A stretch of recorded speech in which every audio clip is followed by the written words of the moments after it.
Welcome back to car Darwin. അങ്ങനെ നമ്മുടെ പുതിയ ഹോണ്ട അമേസ് റിവീൽ ചെയ്തിട്ടുണ്ട്. നമ്മൾ ആ ഒരു സ്കെച്ചിൽ കണ്ട പോലെ ആയിരിക്കത്തില്ല ഒറിജിനൽ മോഡൽ വരുന്നതെന്ന് അന്ന് തന്നെ പറഞ്ഞായിരുന്നു. അതേപോലെ തന്നെയാണ് വണ്ടി വന്നേക്കുന്നത്. കാരണം സ്കെച്ച് നോക്കിയാണെങ്കിൽ നല്ലപോലെ വീതിയും നല്ലപോലെ നീട്ടമൊക്കെ ഉള്ളൊരു വണ്ടിയാണ്. അപ്പം അത്രയും വലിപ്പമുള്ള വണ്ടിയിൽ ആ ഒരു ഡിസൈൻ കാണാൻ നല്ല ഭംഗിയുണ്ടായിരുന്നു. എന്നാൽ നമ്മുടെ അമേസ് നോക്കുകയാണെങ്കിൽ ഒരു സബ് 4 മീറ്റർ സെഡാനാണ്. അതുകൊണ്ട് തന്നെ ചെറിയ സൈസിലാണ് വരുന്നത്. ചെറിയ സൈസിൽ ആ ഒരു ഡിസൈൻ കാണാൻ നേരത്ത് അത്രയ്ക്ക് ഭംഗിയൊന്നും ഉണ്ടായിരുന്നില്ല. അതേപോലെ തന്നെയാണ് വണ്ടി വന്നേക്കുന്നത്.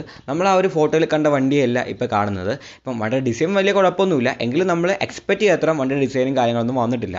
പിന്നെ ആ ഒരു അമേസ് നല്ല ബ്യൂട്ടിഫുള്ളായി വന്നതുകൊണ്ട് തന്നെ ഈ സെഗ്മെൻറ്റിൽ ഇനി വരാൻ പോകുന്ന വണ്ടികൾ നല്ല ഭംഗിയുള്ളതായിരിക്കും. അതിനൊരു ഉദാഹരണമാണ് പുതിയ അമേസ് എന്ന് പറയുന്നത്. ഇപ്പോൾ ഫ്രണ്ടിൽ നോക്കുകയാണെങ്കിൽ നമ്മുടെ എലിവേറ്റ് പോലെ തന്നെയാണ് ഇരിക്കുന്നത്. ഏതാണ്ട് ചെറിയ മാറ്റങ്ങളൊക്കെ വന്നിട്ടുള്ളൂ. ബാക്കി നമ്മൾ ദൂരത്ത് നോക്കിയാൽ നമുക്കൊരു എലിവേറ്റ് വന്ന പോലെ ഇരിക്കും. കാരണം അങ്ങനെയാണ് ഫ്രണ്ടിലെ ഡിസൈൻ മൊത്തത്തിൽ വന്നേക്കുന്നത്. പുതിയൊരു പ്രൊജക്ടർ ഹെഡ് ലാമ്പ് വന്നിട്ടുണ്ട്, അതിലൊരു DRL കൊടുത്തിട്ടുണ്ട്. പിന്നെ ഒരു ബമ്പർ ഡിസൈൻ എലിവേറ്റഡൊക്കെ വ്യത്യാസം വരുന്നുണ്ട്. ഇനി റിയർ നോക്കുകയാണെങ്കിൽ റിയർ പക്ക നമ്മുടെ ഹോണ്ട സിറ്റി പോലെ ഇരിക്കുന്നത്. ചെറിയ ചെറിയ മാറ്റങ്ങൾ മാത്രമേ ഉള്ളൂ. എന്നാൽ റിയർ ഹോണ്ട സിറ്റി എങ്ങനെ ഇരിക്കുന്നത് അതേപോലെ തന്നെയാണ് ഏതാണ്ടിരിക്കുന്നത്. സൈഡിൽ നോക്കിയാൽ മാത്രമേ നമുക്ക് ആ ഒരു പഴയ അമേസിൻ ലുക്കും കാര്യങ്ങളൊക്കെ കാണാൻ കഴിയത്തുള്ളൂ. ആ ഒരു ഡോറിൻ്റെ ഡിസൈനൊക്കെ നോക്കുകയാണെങ്കിൽ ഏതാണ്ട് നമ്മുടെ പഴയ അമേസ് പോലെ ഇരിക്കുന്നത്.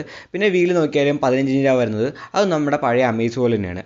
ലുക്കൊക്കെ മൊത്തം നോക്കുകയാണെങ്കിൽ ഫ്രണ്ടിൽ നിന്ന് എലിവേറ്റ്, റിയറിൽ നിന്ന് ഹോണ്ട സിറ്റി, സൈഡിൽ നിന്ന് നോക്കുകയാണെങ്കിൽ അമേസ് ആയിട്ട് തോന്നും. അങ്ങനെയാണ് വണ്ടിയുടെ ഡിസൈൻ വന്നേക്കുന്നത്. ഇൻറ്റീരിയേഴ്സിനെ കുറിച്ച് പറയുകയാണെങ്കിൽ ഇപ്പം അടിപൊളിയായിട്ടുണ്ട്. പഴയ ഡിസൈൻ നോക്കിയാണെങ്കിൽ അത്രയ്ക്ക് പ്രീമിയം ഒന്നും അല്ലായിരുന്നു. ഇപ്പം ശരിക്കും പ്രീമിയം ആയിട്ടുള്ള ഇൻറ്റീരിയേഴ്സാണ് അവർ കൊടുത്തേക്കുന്നത്. ഏതാണ് നമ്മുടെ എലിവേറ്റിലെ പോലെ ഇരിക്കുന്നത്, പക്ഷേ അത് ഈ ഒരു ചെറിയ വണ്ടി വന്നപ്പോൾ കാണാൻ നല്ല ഭംഗിയുണ്ട്. അതേപോലെ തന്നെ 8 ഇഞ്ചിൻ്റെ ടച്ച് സ്ക്രീൻ വരുന്നുണ്ട്. പിന്നെ ഡ്രൈവേഴ്സ് ഡിസ്പ്ലേ നോക്കിയാൽ അനലോഗ് പ്ലസ് ഡിജിറ്റലായിട്ടാണ് വരുന്നത്. അതിൽ ഭൂരിഭാഗവും ഡിജിറ്റലാണ്.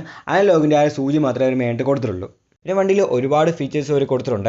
ഇപ്പോൾ വണ്ടിയിൽ റിയറിൽ AC വെൻസ് വരുന്നുണ്ട്. അതേപോലെ തന്നെ സീറ്റ്സ് ഒക്കെ അത്യാവശ്യം അടിപൊളിയാണ്. ഫ്രണ്ടിലെ സീറ്റ് നല്ലപോലെ സ്കൂപ്പ് ചെയ്യുന്നുണ്ട്. അപ്പം റിയറിലെ പാസഞ്ചേഴ്സിന് നല്ലപോലെ തന്നെ ലെഗ് റൂം കിട്ടുന്നുണ്ട്. പിന്നെ ഒരു സെൻട്രൽ ആംറെസ്റ്റും കൊടുത്തിട്ടുണ്ട്. പിന്നെ വണ്ടിയുടെ ആ ഒരു ഹെഡ് റെസ്റ്റ് നോക്കിയാണെങ്കിൽ റിയർ സീറ്റിലും 3 സീറ്റിലും ആ ഒരു ഹെഡ് റെസ്റ്റ് കൊടുത്തിട്ടുണ്ട്. പക്ഷേ അത് അഡ്ജസ്റ്റബിൾ അല്ല. പക്ഷേ നമുക്ക് ഡിസൈറിനെക്കാളും കുറച്ചുകൂടെ സ്പേഷ്യസ് ആയ കുറച്ച് ലക്ഷറീസ് ആയ ഇൻറ്റീരിയേഴ്സ് ആണ് അമേസിൽ വന്നേക്കുന്നത്. പിന്നെ അത് വയർലെസ് ചാർജിങ് വരുന്നുണ്ട്. പിന്നെ വയർലെസ് ആൻഡ്രോയിഡ് ഓട്ടോയും ആപ്പിൾ കാർപ്ലേയും വരുന്നുണ്ട്. ഒരു എയർ പ്യൂരിഫയർ അവർ കൊടുത്തിട്ടുണ്ട്. എഞ്ചിൻ സ്റ്റാർട്ട് സ്റ്റോപ്പ് ബട്ടൺ വരുന്നുണ്ട്. ഈ ഒരു വണ്ടിയിൽ നമുക്ക് റിയർ പാർക്കിംഗ് സെൻസറുകളും അതേപോലെ തന്നെ പാർക്കിംഗ് ക്യാമറകളൊക്കെ വരുന്നുണ്ട്. നല്ല ക്വാളിറ്റിയുള്ള ക്യാമറയാണ്. പക്ഷേ പിന്നെ ഓട്ടോമാറ്റിക് ഹെഡ് ലാമ്പ് വരുന്നുണ്ട്. ഓട്ടോമാറ്റിക് ഫോൾഡബിൾ ആയിട്ടുള്ള ORVMs ആണ് വരുന്നത്. ക്രൂയിസ് കൺട്രോൾ വരുന്നുണ്ട്. വയർലെസ് ചാർജിങ് വരുന്നുണ്ട്. പിന്നെ ആ ഒരു CVT മോഡലിൽ പാഡൽ ഷിഫ്റ്റേഴ്സ് വരുന്നുണ്ട്. പിന്നെ നോക്കിയാണെങ്കിൽ റിമോട്ട് സ്റ്റാർട്ട് ഉണ്ട്. പുഷ് ബട്ടൺ സ്റ്റാർട്ട് സ്റ്റോപ്പും വരുന്നുണ്ട്. പിന്നെ ഈ ഒരു സെഗ്മെൻറ്റിൽ ആദ്യമായിട്ട് ഹോണ്ട ഇപ്പം അഡാസ് ഇൻട്രൊഡ്യൂസ് ചെയ്തേക്കുകയാണ്. ഈ ഒരു വണ്ടിയിൽ അവർ ലെവൽ 1 അഡാസ് കൊടുത്തിട്ടുണ്ട്. പിന്നെ റിയർ ഡീഫോഗർ കൊടുത്തിട്ടുണ്ട്. 6 സ്പീക്കറിൻ്റെ ഒരു ഓഡിയോ സിസ്റ്റമാണ് വണ്ടിയിൽ കൊടുത്തേക്കുന്നത്. സേഫ്റ്റി ഫീച്ചേഴ്സും അത്യാവശ്യം അടിപൊളി തന്നെയാണ്. 6 എയർ ബാഗുകൾ വരുന്നുണ്ട്. ABS വിത്ത് EBD, electronic stability control, Isofix child seat വരുന്നുണ്ട്. പിന്നെ നോക്കുകയാണെങ്കിൽ ഹിൽ സ്റ്റാർട്ട് അസിസ്റ്റ് വരുന്നുണ്ട്. ബ്രേക്ക് അസിസ്റ്റ് വരുന്നുണ്ട്. ഇലക്ട്രോണിക് സ്റ്റെബിലിറ്റി കൺട്രോൾ വരുന്നുണ്ട്. ടയർ പ്രഷറിംഗ് മോട്ടറിംഗ് സിസ്റ്റം ഉണ്ട്. പിന്നെ ഈ സെഗ്മെൻറ്റിൽ ആദ്യമായിട്ട് ലെവൽ 1 അഡാസും ഈ ഒരു വണ്ടിയിൽ അവർ കൊടുത്തിട്ടുണ്ട്. വണ്ടിയുടെ ബൂട്ട് സ്പേസ് നോക്കുകയാണെങ്കിൽ നേരത്തെ മുതൽ തന്നെ അമേസ് അത്യാവശ്യം ബൂട്ട് സ്പേസ് ഉണ്ടായിരുന്നു. നേരത്തെ 420 ലിറ്റേഴ്സോളം ബൂട്ട് സ്പേസ് ഉണ്ടായിരുന്നു. ഇപ്പോൾ നോക്കുകയാണെങ്കിൽ 416 ലിറ്റേഴ്സോളം ബൂട്ട് സ്പേസ് വന്നുള്ളൂ. എങ്കിലും നമ്മുടെ ഡിസൈറിനെക്കാളും ഇത് കൂടുതലാണ്. ഡിസൈറിന് 382 ലിറ്റേഴ്സ് മാത്രമേ ബൂട്ട് സ്പേസ് വരുന്നുള്ളൂ. എഞ്ചിൻ്റെ കാര്യത്തിൽ മാറ്റമൊന്നും വന്നിട്ടില്ല. ആ ഒരു പഴയ 1.2 ലിറ്റർ 4 സിലിണ്ടർ പെട്രോൾ എഞ്ചിനിൽ വന്നേക്കുന്നത്. മാക്സിമം പവർ എന്ന് പറയുന്നത് 90 PS ആണ്. ടോർക്ക് നോക്കുകയാണെങ്കിൽ 110 Nm ആണ്. 5 സ്പീഡ് മാനുവലിൽ അവൈലബിൾ ആണ്.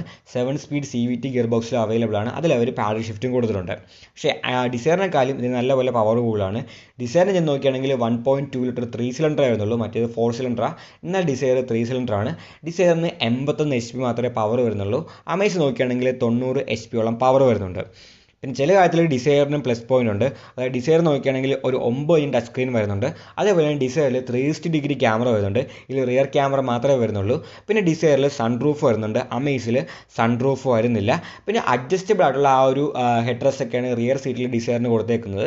എന്നാൽ അമേസിൽ അഡ്ജസ്റ്റബിൾ അല്ലാത്ത ഹെഡ് റെസ്റ്റാണ് കൊടുത്തേക്കുന്നത്. 3 വേരിയൻസിലാണ് അമേസ് വരുന്നത്. V ഉണ്ട്, VX ഉണ്ട്, പിന്നെ ZX ഉണ്ട്. പ്രൈസ് സ്റ്റാർട്ട് ചെയ്യുന്നത് 8 ലക്ഷം രൂപയിലാണ്. ഏറ്റവും കൂടിയ മോഡലായിട്ടുള്ള ആ ഒരു ZX CVTക്ക് ഏകദേശം 11 ലക്ഷം രൂപയോളം വില വരുന്നുണ്ട്. പക്ഷേ വളരെ ഇൻട്രസ്റ്റിംഗ് ആയ ഒരു കാര്യം നോക്കുകയാണെങ്കിൽ ഏറ്റവും ബേസ് മോഡലിൽ തന്നെ അവർ അത്യാവശ്യം ഫീച്ചേഴ്സൊക്കെ കൊടുത്തിട്ടുണ്ട്. നമ്മൾ ആ ഒരു ഫീച്ചേഴ്സ് എല്ലാം കിട്ടാൻ വേണ്ടി കൂടിയ മോഡലോ മിഡ് വേരിയൻ്റ് ഒന്നും മേടിക്കേണ്ട കാര്യമില്ല. ഏറ്റവും കുറഞ്ഞ മോഡലിൽ തന്നെ എല്ലാ ഫീച്ചേഴ്സും അവർ കൊടുക്കുന്നുണ്ട്. ഇപ്പോൾ ഏറ്റവും കുറഞ്ഞ മോഡൽ ആ ഒരു V നോക്കുകയാണെങ്കിൽ വീലൊരു കുറവെന്ന് പറയാനായിട്ട് 14 ഇഞ്ചിൻ്റെ വീൽസാണ് വരുന്നത്. ആ ഒരു 15 ഇഞ്ചിൻ്റെ അലോയ് വീൽസ് വരുന്നില്ല. വരുന്നില്ല, 14 ഇഞ്ചിൻ്റെ ആ ഒരു സാധാരണ റിമ്മാണ് വരുന്നത്. ബാക്കിയെല്ലാം നോക്കുകയാണെങ്കിൽ ഏതാണ്ട് അടിപൊളി തന്നെയാണ്. ആ ഒരു പ്രൊജക്ടർ ഹെഡ് ലാമ്പ് വരുന്നുണ്ട്, LED DRLകൾ വരുന്നുണ്ട്. പിന്നെ നോക്കുകയാണെങ്കിൽ അതിലൊരു ഷാർക്ക് ഫിൻ ആൻറ്റ വരുന്നുണ്ട്. പിന്നെ ആ ഒരു 8 ഇഞ്ചിൻ്റെ ടച്ച് സ്ക്രീൻ ഏറ്റവും കുറഞ്ഞ മോഡലും കിട്ടും. അതിൽ വയർലെസ് ആയിട്ട് ആൻഡ്രോയിഡ് ഓട്ടോയും ഉണ്ട്, ആപ്പിൾ കാർപ്ലേയും ഉണ്ട്. പിന്നെ നോക്കുകയാണെങ്കിൽ 4 സ്പീക്കറിൻ്റെ ഓഡിയോ സിസ്റ്റം വരുന്നുണ്ട്. പിന്നെ പാഡൽ ഷിഫ്റ്റേഴ്സ് ആ ഒരു CVT മോഡലിൽ കിട്ടുന്നുണ്ട്. ഏറ്റവും കുറഞ്ഞ CVT മോഡലും പാഡൽ ഷിഫ്റ്റേഴ്സ് കൊടുത്തിട്ടുണ്ട്. 6 എയർ ബാഗുകൾ വരുന്നുണ്ട്. പിന്നെ ABS with EBD, ഈ ഇലക്ട്രോണിക് സ്റ്റെബിലിറ്റി കൺട്രോളും ഏറ്റവും കുറഞ്ഞ മോഡൽ വരുന്നുണ്ട്. ഹിൽ സ്റ്റാർട്ട് അസിസ്റ്റും ഏറ്റവും കുറഞ്ഞ മോഡൽ വരുന്നുണ്ട്. ഐസോഫിക് സീറ്റും പിന്നെ പാർക്കിംഗ് സെൻസറുകളൊക്കെ തന്നെ ഏറ്റവും കുറഞ്ഞ മോഡൽ അവർ കൊടുക്കുന്നുണ്ട്.